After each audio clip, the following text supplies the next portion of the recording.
बहू, और बहू खाना बन गया हो तो मुझे दे दो। बहुत तेज भूख लग रही है सुबह। नाश्ते में भी तुमने कचौरियां बनाई थी जो मैंने नहीं खाई। अब कुछ हल्का फुल्का सा खाना बनाया हो तो दोपहर में खाने को दे दो। दोपहर के 12 बज गए हैं। भूख के मारे पेट के आंतें सुखड़ी जा रही हैं। तभी रसोई से दंदनाती हुई बहू आई और कहती है, अभी 12 ही बजे हैं, शाम नहीं हुई है, जो भूख के मारे मुझे इतना सुना रही हो। जब खाने का समय होगा तब तुम्हें खाना मिल जाएगा। सुबह से भूख भूख करने लगती हो। तुम्हारा बेटा दुकान से 2-2:30 बजे आता है, तभी हम खाना खाएंगे। तब तक चुपचाप से अपने कमरे में जाकर बैठो और मुझे शांति से खाना बना लेने दो। बहुत परेशान करती हो। 80 वर्ष की होने को हो और पता नहीं कितनी भूख लगती है। इतनी भूख तो छोटे छोटे बच्चों को भी नहीं लगती। जितनी भूख तुम्हें लगती है, तीनों टाइम खाने के लिए मांगते रहती हो। अब तुम्हारा बुढ़ापा आ गया है, एक ही टाइम खाना खाया करो। जाओ, चुपचाप अपने कमरे में बैठो। खड़ी खड़ी मेरा मुंह मत देखते रहो। बहू की बातें सुनकर बेचारी ममता जी बरौंदे में रखे घड़े से पानी निकालकर घटघाट करके एक गिलास पानी पी जाती है। लेकिन पानी पीने के बाद भी उनकी भूख की आग शांत नहीं होती है। पेट को पकड़कर वह अपने कमरे में बैठ गई, लेकिन आंखें घड़ी पर ही टकटकी लगाई बैठी थीं। कभी घड़ी को देखते तो कभी दरवाजे की तरफ देखती कि बेटा आज जल्दी आ जाए तो हमें खाना भी जल्दी खाने को मिल जाएगा। लेकिन बेटा भी अपने समय से पहले नहीं आया। पूरे 2:30 बजे अपनी दुकान से दोपहर में खाना खाने के लिए आया। जब बेटे ने खाना खा लिया तो ममता जी अपने कमरे से निकल कर आई। बहू से बोली, बहू अब तो खाना दे दो। अब बेटे ने भी खा लिया है। रसोई से बड़ी अच्छी खुशबू आ रही है। आज क्या बनाया है तुमने खाने में? मैंने तो छोले भटूरे बनाए हैं जो तुम नहीं खा सकती हो, क्योंकि तुम्हें डॉक्टर ने सादा खाने के लिए कहा है। तला भुना खाओगी तो तुम्हारा पेट खराब हो जाएगा, इसीलिए तुम यह खाना नहीं खा सकती हो बहू। सुबह भी तुमने कचौड़ियां बनाई थीं जो मैं नहीं खा पाई, और दोपहर में भी तुमने तेल मसाले वाला खाना बना लिया। अब बताओ मैं क्या खाऊंगी? बहू अंदर रसोई में गई और रात की बासी 4 रोटियां उठाकर अचार के साथ एक थाली में ममता जी के सामने पटक देती है और कहती है, यह लो, ये 4 रोटियां रात की खा लो, इससे तुम्हारा पेट की आग शांत हो जाएगी। ममता जी बहू से कहती हैं, आचार्य से रोटी नहीं खाई जाएगी, एक कटोरी में थोड़ा सा दूध दे दो, मैं दूध में गलाकर रोटियां खा लूंगी। बड़ी आई दूध से रोटी खाने वाली। चुपचाप से अचार से रोटी खा लो और जाकर रसोई में बर्तनों का ढेर लग रहा है, उनको धूल दो। सुबह से रसोई में खाना बनाने में लगी हुई हूं। इतनी गर्मी हो रही है, अपने कमरे में पूरे दिन बैठे बैठे आराम फरमाती हूँ। इतना कहकर बहू खाने की थाली को परोसकर कमरे में चली गई। ममता जी को भूख बहुत तेज लगी थी। बासी रोटियां का अचार के साथ ही जल्दी जल्दी खाने लगती हैं। बासी रोटियां का अचार के साथ जल्दी जल्दी खाने की वजह से उनको तस्का लग जाता है। बहुत तेज तेज खांसी होने लगती है। सारा खान खांसी के साथ बाहर निकल गया। ममता जी जल्दी से पानी पीकर किसी तरह से अपनी खांसी पर काबू पाती है। लेकिन इतने में उनकी बहू रीना अंदर से आई और बरौंदे में फैले हुए खाने को देखकर आग बबूला हो गई और गुस्से में, आओ देखा ना, ताऊ देखा, सास के सर पर टीवी का रिमोट दे मारा। बुढ़िया, ढंग से खाना खाने नहीं आता, क्या बूढ़ी हो गई है? बच्चों की तरह खाना खाती है, खाने की भी तमीज नहीं है। आराम आराम से खाना खाती, अब पूरा घर गंदा कर दिया, पूरी दीवारें खराब कर दी। जल्दी से उनके सफाई कर, नहीं तो तेरी खैर नहीं। मैंने कहा था ना, खाना खाने के बाद रसोई के बर्तन साफ कर देना। तूने तो पूरा घर ही फैलाकर रख दिया है। मैं अपने कमरे में जा रही हूँ, जल्दी से पूरे घर को साफ कर दो, उसके बाद ही मैं अपने कमरे से निकलूंगी, वरना तुम्हारी गंदगी देखकर मुझे उल्टी आ जाएगी। रीना ने ममता जी के सर पर रिमोट इतना तेज मारा था कि उनके सर से खून निकलने लगा। बहू के इस तरह के व्यवहार को देखकर ममता जी एक कोने में रोने लगी। बहुत देर तक खड़ी खड़ी रोती रही, अपनी किस्मत को कोसती रही। है भगवान, इसे तो अच्छा मुझे ऊपर ही उठा लो। मुझे बहू बेटे के साथ नरक की जिंदगी नहीं। जिनी बहू बेटा मुझे एक एक रोटी के लिए तरसा रहा है, भूखे मार रहा है। अपने ही घर में भिखारी की तरह खाना मांगकर खाना पड़ता है। एक समय था जब यह घर मेरा था, पूरे रसोई मेरी थी। मन में जो आता था वह बनाती थी। मन भर के सबको खिलाती थी। हमेशा बेटे के मनपसंद का खाना बनाती थी। अगर आधी रात को भी बेटा कुछ खाने की फरमाइश करता तो मैं उनको कभी मना नहीं करती थी। लेकिन आज बेटा कितना बदल गया है। बहू ने बेटे के सामने ही मुझे बासी रोटियां दी तो बेटे ने एक बार भी मना नहीं किया। जिसको मैं तीनों समय गरम गरम बनाकर खिलाता थी, आज वही बेटा मुझे एक एक रोटी के लिए तरसा रहा है। बहुत देर तक ममता जी कोने में खड़ी खड़ी अपनी किस्मत को कोसती रही और फूट फूट कर रोती रही। आज उनके पति भी नहीं है जिससे वह माँ का ग्वार निकाल सके। एक बेटी है सपना, जो नोएडा शहर में रहती है। साल 2 साल में उनका आना होता है। बच्चे पढ़ने वाले हो गए हैं, इसीलिए आ नहीं पाती है। कभी कभार फोन पर बात होती है तो बहुत ज्यादा बात भी नहीं करने देती। ममता जी यह सब बातें सोच ही रही थी, तब तक रीना कमरे से चिल्लाती हुई कहती है, कोने में टेसू बहाकर खड़ी रहोगी या घर में फैली हुई गंदगी भी साफ करोगी? बहू की आवाज सुनकर ममता जी डर गई और जल्दी से पूरे घर की सफाई करने में जुट गई। रसोई का सारा काम निपटा कर ममता जी अपने कमरे में आती है। ठीक से चला भी नहीं जा रहा था। कमजोरी की वजह से लड़खड़ाते हुए वह कमरे में आकर खटिया पर गिर पड़ती है। ममता जी बाबा श्याम की बहुत बड़ी भक्त थीं और बाबा से अपने बेटे बहू की शिकायत करते करते थकान के कारण सो जाती है। दूसरे दिन रीना ममता जी के चारपाई कमरे से निकालकर आंगन में कोने में डाल देती है। ममता जी कहती हैं, बहू, आंगन में बहुत गर्मी होती है, कमरे में पंखा भी है, आंगन में ऐसी गर्मी है, मैं रात में कैसे सोएंगी? मेरी चारपाई आंगन में मत डालो। ये बुढ़िया चुपचाप कर, मुझे उस कमरे की जरूरत है और तेरे लिए इतना बड़ा कमरा मैं नहीं छोड़ सकती हूँ। रात में आंगन में सो जाया कर और दिन में आंगन में छोटा सा नीम का पेड़ लगा है, उसके नीचे अपनी चारपाई खिसका लिया कर, कमरे में जानने की जरूरत नहीं है। आज से तू आंगन में ही रहेगी और पूरे घर की रखवाली करेंगी। ममता जी अब बाहर पड़ी बाबा श्याम का नाम जपती रहती और जो रूखा सूखा मिलता खा लेती थी। ममता जी का बेटा नितिन, जो कि अपने पिताजी की कपड़ों की पुश्तैनी दुकान को संभलता है, पास में ही एक छोटे से शहर में उसके पिता के कपड़ों की दुकान थी। पिता के जाने के बाद नितिन उसी दुकान पर बैठने लगा। सुबह 7 बजे दुकान पर चला जाता, दोपहर में खाना खाने के लिए आता और रात को 8 बजे तक वह दुकान को बंद करके घर आ जाता। न जाने कितनी बार नितिन ने अपनी माँ को चारपाई पर आंगन में गर्मी में लेटे हुए देखा। कभी धूप से परेशान है तो कभी मक्खियों उनको परेशान कर रही है, कभी रात में मच्छर काट रहे हैं। लेकिन मजाल है कि कभी नितिन ने अपनी माँ से कहा हो कि माँ, तुम अंदर कमरे में जाकर लेट जाओ, बाहर आंगन में बहुत गर्मी है। उसे अपनी माँ के इस हाल से कोई फर्क नहीं पड़ता। एक दिन ममता जी की बेटी सपना का नितिन के पास फोन आता है कि भैया, बच्चों की गर्मियों की छुट्टियां लग गई हैं, तो सोच रही हूँ कुछ दिनों के लिए मैं मायके आ जाऊं। 2 साल से मायके नहीं आई हूँ, माँ से भी नहीं मिली हूँ। इस बार समय मिला है तो सोच रही हूँ कि कुछ दिनों के लिए आ जाऊं। अगले 10 दिन बाद का रिजर्वेशन हो गया है, 10 दिन बाद मैं आ जाऊंगी। सपना के आने की बात सुनकर नितिन को जैसे सांप सूंघ गया हो। उसने ना कहा ना हाँ करते बन रहा था और रीना की छाती पर तो जैसे सांप लौट रहे हों। अपनी नंद के घर आने की बात सुनकर कि क्योंकि उसे अब अपनी नंद के सामने अच्छा बनकर रहना पड़ेगा, सास की सेवा करनी पड़ेगी, समय से खाना देना पड़ेगा, जो कि उसे बिल्कुल भी पसंद नहीं है, क्योंकि सपना के सामने नितिन और रीना दोनों ही अच्छा बनने का नाटक करते हैं।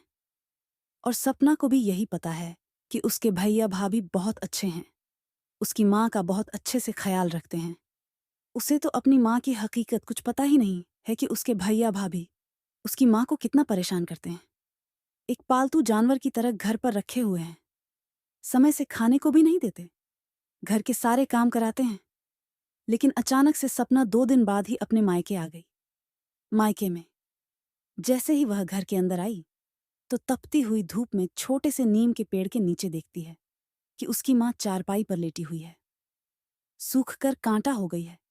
ऐसे लग रहा है कि सिर्फ हड्डियों का ढांचा है, मांस तो रहा ही नहीं है। पूरी चारपाई चिपकी हुई है। पहले तो सपना जान ही नहीं पाई कि उसकी माँ चारपाई पर लेटी है, पर नजदीक गई तो देखकर चौंक जाती है और कहती है कि माँ, तुम इतनी धूप में आंगन में क्यों लेटी हो? कितनी गर्म लू चल रही है, तुम्हें तो लपट लग जाएगी, तबीयत खराब हो जाएगी। अपने कमरे में जाओ।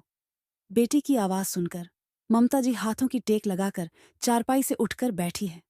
खुशी के मारे आंखों से आंसू आ गए। बेटी को गले लगाकर फूट फूट कर रोने लगी। माँ की ऐसी हालत देखकर सपना कहती है, क्या हुआ माँ, तुम रो क्यों रही हो? कुछ नहीं बेटा, ये तो खुशी के आंसू हैं। इतने दिनों से तुम आई नहीं हो, आज देखा तो खुशी के मारे आंखें भर आईं। माँ, तुमने अपना क्या हाल बना रखा है? कितनी दुबली हो गई हो, खाना ठीक से नहीं खाती हो क्या? बेटी की बात सुनकर ममता जी थोड़ी देर के लिए चुप हो गई। तब तक रीना को बाहर से किसी आने की आवाज सुनाई देती है। अपने कमरे से बाहर निकालकर आई तो सामने नंद सपना को देखकर उसके पैरों के नीचे की जमीन खिसक गई। सपना के पास आती हैं और कहती हैं, अरे दीदी, आप तो 10 दिन बाद आने वाली थी, फिर अचानक से आज कैसे आ गई? और आने से पहले आपने फोन भी नहीं किया। कम से कम एक बार फोन करके बता देती। अरे भाभी, रिजर्वेशन तो हमारा 10 दिन बाद का ही था, लेकिन इनको ऑफिस के काम से इधर तक आना था, तो सोचा उनके साथ ही मायके चली जाती हूँ। अकेले बच्चों के साथ आने में दिक्कत भी होती, और सोचा आप सबको सरप्राइज देकर खुश कर दूंगी। यही सोचकर आपको नहीं बताया। सपना की बातें सुनकर कि रीना मुंह बनाती हुई कहती, फिर भी दीदी, आने से पहले बताना तो चाहिए। कम से कम मैं आपके लिए कुछ तैयारी करके रखती। रीना अच्छा बनने का नाटक करते हुए अपनी नंद को कुल्लर वाले कमरे में ले गई और अपनी सास को भी डांटे हुए कहती है, क्या मांझी, दोपहर में आंगन में लेटी हो, तबीयत खराब हो जाएगी। चलो अंदर, कुल्लर में चलकर लेटना दीदी। अब आप भी समझाना, मां जी को बहुत जिद्दी हो गई है। बुढ़ापे में हर बात पर जिद करने लगती है। कितना भी समझा लो, लेकिन अपनी ही करती है। अगर तबीयत खराब हो गई तो कल को मुझे ही उनकी सेवा करनी पड़ेगी। आखिर में मेरे अलावा इनका है कौन? हम ही तो उनके बुढ़ापे पर देखेंगे। बहू, लड़के आखिर होते ही किस लिए हैं? बात बनाते हुए रीना ने कहा। भाभी की बातें सुनकर कि सपना बहुत खुश हो गई कि उसकी भाभी कितनी अच्छी है और उसकी माँ का इतना ख्याल रखती है। माँ का हाथ पकड़कर सपना कमरे में ले गई और समझाते हुए कहती हैं, माँ, तुम भाभी की बात को माना करो, ऐसे आंगन में मत लेट करो। ममता जी धीरे से बड़े बड़े बहू की ही तो बात मान रही हूँ, तभी तो आंगन में लेटी हूँ। ममता जी इतना ही कह पाती हैं कि रीना अपनी आवाज को कड़क करते हुए ममता जी की तरफ आंखें निकालती और आंखों से ममता जी को चुप रहने का इशारा करती है, जिसे सपना जी नहीं देख पाती है। बेचारी ममता जी अपनी बहू की बड़ी बड़ी आंखों को देखकर डर गई और अपनी बेटी से कुछ नहीं कह पाई। लेकिन सपना को कुछ तो इस बार अपने मायके में अटपटा लग रहा था। एक तो वह अपनी माँ को ऐसी हालत में देखकर परेशान थी, और माँ की चुप्पी को देखकर भी वह परेशान हो जाती थी। कभी कभी तो उसे ऐसा लगता था कि उसकी माँ उससे कुछ छुपा रही है। कई बार सपना ने अपनी माँ से पूछने की कोशिश भी की, लेकिन बेचारी ममता जी अपनी बहू के डर से बेटी से कुछ भी नहीं कह सकी। अपने मायके के बदलाव को सपना महसूस तो कर रही थी, लेकिन भाभी के व्यवहार को देखकर उसे लगता था कि हो ही नहीं सकता, कि है उनके मन का बहम है। माँ का बुढ़ापा है, खाना पीना ठीक से नहीं खाती होगी, इसीलिए शायद दुबली पतली हो गई है। रीना ने रसोई में जाकर नंद के लिए बढ़िया बढ़िया खाना बनाया, क्योंकि नंद की नजरों में तो उसे अच्छा बनना ही था। खाना परोसकर कमरे में लेकर आई सपना ने कहा, अपनी माँ से कहा, माँ, तुम भी खा लो, खाने का समय हो गया है। खाने की थाली देखते ही ममता जी उस पर ऐसे टूट पड़ी जैसे बरसों की भूखी हो। इतना अच्छा खाना तो उन्होंने सच में सालों से नहीं खाया था। अच्छा खाना तो क्या, बहू बेटे उन्हें भरपेट खाना भी नहीं दे रहे थे। जो रूखा सूखा वासी दे देते थे वही खाना पड़ता था। लेकिन आज बेटी के पूछने पर जब व्यंजनों से भरी थाली उनके सामने आई तो ममता जी से रहा नहीं गया। वह थोड़ी देर में पूरे खाने की थाली छट कर गई। सपना एकटक अपनी माँ के इस व्यवहार को देखती रही। उसने अपनी माँ को खाना खाते हुए बिल्कुल भी नहीं टोका। थोड़ी देर में रीना कमरे में पुड़िया लेकर आई। जब उसने देखा कि उसकी बूढ़ी सास ननंद के लिए लगाई गई थाली को खा गई है, तो बड़ी बड़ी आंखें अपनी सास की तरफ निकाली। बहू के देखते ही ममता जी का हाथ खाने में रुक गया। उन्होंने ताली एक तरफ खिसका दी और एक तरफ को मुंह करके बैठ गई। सपना को समझ में आ रहा था कि जैसे ही भाभी माँ के सामने आती है, माँ एकदम से डर जाती है। पता नहीं ऐसा क्या है, कुछ तो है जो मैं समझ नहीं पा रही हूं। अगर भाभी माँ के साथ गलत व्यवहार करती है तो मेरे लिए इतना कुछ कैसे कर रही है। दोपहर का खाना खाने के बाद सभी लोग रात में इकट्ठे बैठे हैं। रीना अपने पति नितिन से खुश पुसाते हुए कहती है, अब तुम्हारी बहन घर आ गई है, सीधे सीधे अपनी बहन के पास शहर वाले प्लांट की बात कर लो। तुम्हारे पिताजी तो वह प्लांट उनके नाम कर गए थे। जब तुम्हारी बहन के नाम तुम्हारे पिता ने वह प्लांट किया था, तब तो उनकी माली हालत ठीक नहीं थी, ससुराल वाले भी अच्छे नहीं थे और उनके पति भी कोई नौकरी नहीं करते थे। इसीलिए बूढ़ा इतना बड़ा प्लांट बेटी के नाम कर गया। बूढ़ा तो मरकर चला गया, लेकिन मेरे लिए मुसीबत छोड़ गया। उस प्लांट के चक्कर में मुझे इतनी इनकी आओ भगत करनी पड़ती है। एक बार वह प्लांट मेरे कब्जे में आ जाए, फिर बताती हूँ माँ बेटी को। मैं तो कभी ना बुलाऊं उसको। क्या हुआ भाभी, क्या खूस फूस कर रही हो? जरा जोर से तो बोलो, हम भी सुन ले। नितिन बात को बनाता हुआ कहता है, अरे कुछ नहीं, सपना तुम्हारी भाभी कह रही थी कि सपना दीदी की किस्मत कितनी अच्छी है। अब तो जीजा जी भी अच्छी खासी नौकरी करते हैं, ससुराल में भी सब कुछ अच्छा चल रहा है, नोएडा जैसे शहर में रहती हैं, खूब सारे पैसे हो गए हैं। हाँ भैया, यह सब तो आप सबका ही आशीर्वाद है। नितिन बात को बढ़ाता हुआ कहते हैं, तो मैं ये कह रहा था कि जब सब कुछ तुम्हारे पास हो गया है सपना, तो जो पिताजी ने प्लांट तुम्हारा नाम किया था उसको तुम हमें वापस कर दो। तुम्हें तो पता है कि दुकान भी ठीक ठाक ही चलती है, 3-3 बच्चे हैं, घर के खर्च बढ़ गए हैं, ऊपर से माँ की बीमारी पर भी बहुत सारा खर्च होता है। और जो प्लाट पिताजी ने तुम्हें दिया था वह शहर के बीचों बीच है, जिसकी कीमत आज के समय में 40 लाख से कम नहीं है। नितिन की बातें सुनकर सपना कहती है, हाँ भैया, मैं भी यही सोच रही थी कि वह प्लांट अपने मायके में भाई और भाभी को वापस कर दूं। अब मुझे मायके की प्रॉपर्टी की जरूरत नहीं है। ऐसा करना भैया, अभी मैं 10 दिन तक रुकूंगी, तब तक सारे कागज तैयार करवा लेना और मैं वह प्लांट आपके नाम कर जाऊंगी। मुझे अब इसकी जरूरत नहीं है। वैसे भी माँ का ख्याल बुढ़ापे पर आप दोनों को ही रखना है, तो उनके प्रॉपर्टी पर भी आपका ही हक है। बस मैं तो यही चाहती हूँ कि आप माँ की बुढ़ापे में अच्छे से देखभाल करें और उनकी सेवा करें। इससे ज्यादा मुझे कुछ नहीं चाहिए। मेरी माँ खुश रहे। सपना की बातें सुनकर कि नितिन और रीना खुशी से फूले नहीं समाते हैं, और प्लांट अपने नाम होने की बात सुनकर कि रीना ममता जी के पास जाती है और उनके पैर पड़कर दबाने लगती है। अरे दीदी, तुम चिंता मत करो, हम तो माँ को अपनी पलकों पर बिठाकर रखेंगे, खूब सेवा करेंगे। लेकिन ममता जी बार बार अपने पैरों को बहू के हाथों से खींच रही है, क्योंकि उन्हें पता है बहू जितना पैर नहीं दबाएगी, उससे ज्यादा बेटी के जाने के बाद मेरे ऊपर जुल्म ढाएगी। दूसरे दिन ही रीना और नितिन प्लांट को अपने नाम करवाने के लिए कागज बनवाने के लिए चले जाते हैं। इधर सपना अपनी माँ से कुछ पूछने की या जानने की कोशिश करती है कि माँ इतनी बदली बदली सी क्यों हो, चुप चुप क्यों हो, मुझे डरी सहमी सी क्यों लग रही है, लेकिन उसे ज्यादा कुछ पता नहीं चलता है। तभी सपना का भतीजा, जो कि 12 साल का है, वह अपनी बुआ से कहता है कि उसे भूख लगी है, खाने को कुछ दे दो। सपना रसोई में भतीजे के लिए खाना परोसने चली जाती है। पीछे पीछे उसका भतीजा भी आ जाता है। रसोई में रखी हुई बासी रोटियां को देखकर कहता है, अरे यह तो दादी का खाना है, मैं दादी को देकर आता हूँ। भागकर रोटी दादी के सामने फेंक देता है। पीछे से सपना रोकते हुए बाहर आती है और कहती है, यह क्या कर रहे हो? दादी को बासी रोटियां क्यों दे रहे हो? बुआ, दादी तो हमेशा बासी रोटियां ही खाती हैं, मम्मी उनको यही खाना देती हैं। और दादी अंदर कमरे में नहीं, बाहर नीम के नीचे चारपाई पर सोती है। भतीजे की बात सुनकर सपना के पैरों के नीचे की जमीन खिसक जाती है।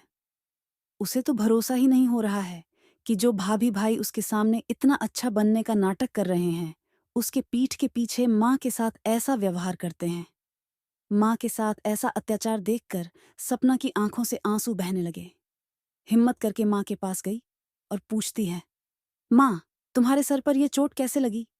कुछ नहीं बेटा, नहाते समय गिर गई थी, उसी की चोट लग गई। जबकि वह चोट तो रिमोट की थी, जो बहू ने मारा था।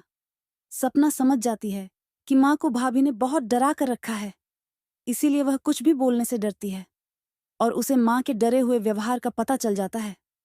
कुछ बातें वह अपने भतीजे से पूछती हैं।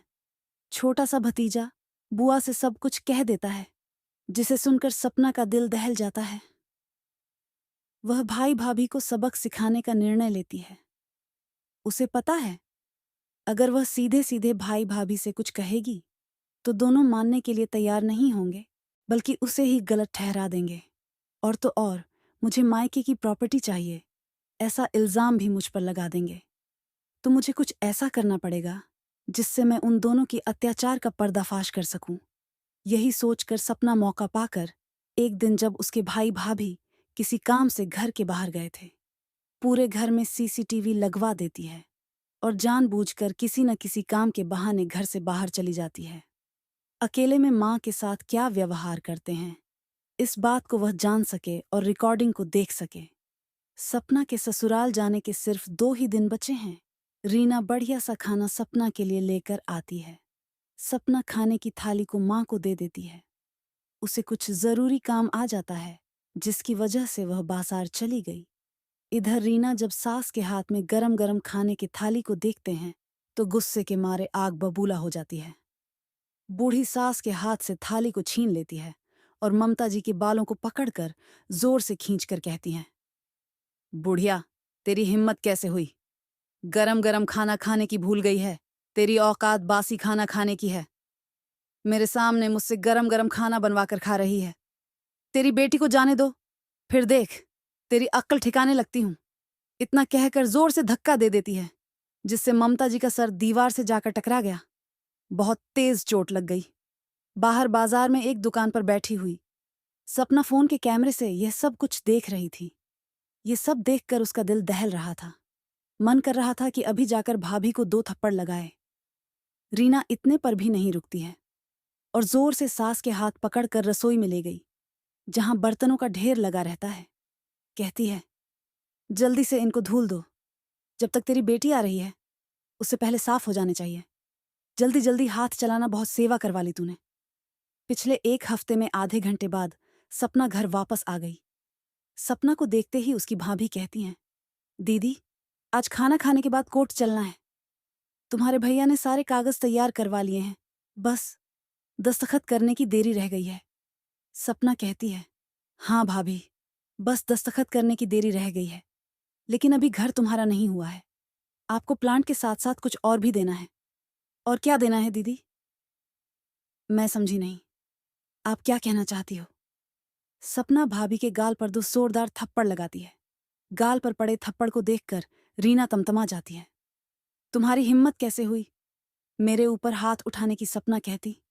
और तुम्हारी हिम्मत कैसे हुई मेरी माँ के बाल पड़कर दीवार में उसको मारने की, उसके सर पर रिमोट मारने की, बासी खाना खिलाने की, डरा कर रखने की? नंदन के मुंह से अपनी सच्चाई सुनकर रीना की बोलती बंद हो गई।